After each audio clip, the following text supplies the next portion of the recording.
వచ్చారు, మీరు ఫ్యామిలీతో వచ్చినట్టున్నారు, నన్ను ఎందుకు ఇన్వైట్ చేశారు? Okay, your also part of the family లాగే కదా. థ్యాంక్స్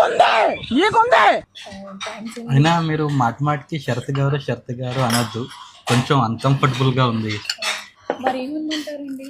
ఏదో అండం ఎందుకమ్మా, అన్నయ్య అని పిలిచి. వరుసలు ఎందుకే కలపడం? నీకు ఎలాగో చెల్లెలు లేరు కదా శరత్, చెల్లిలా చూసుకో.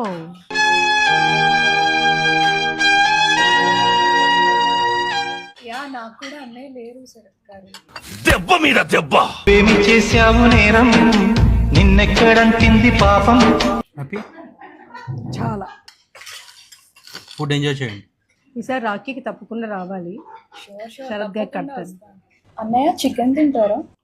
ఊపిరి ఆగేలా ప్రాణం పోయేలా ముందే నువ్వు చేసిన మోసమే. నీకు భలే హ్యాపీ ఉండదు కదరా నీక. మీ అన్నయ్యకి కడుపు నిండిపోయిందమ్మా, ఇంకేం తిండలే. నాకు మంత్రాలు రావు కాబట్టి సరిపోయింది, కానీ వచ్చుంటే మిమ్మల్ని చెప్పించుండేవంటరా. అన్నయ్య tomorrow at what time shall I come? మాటకి ముందు ఒకసారి, మాటకి తర్వాత ఒకసారి అన్నయ్య ఎక్కలేదమ్మా. ఇందాక అన్నా కదా చాలు.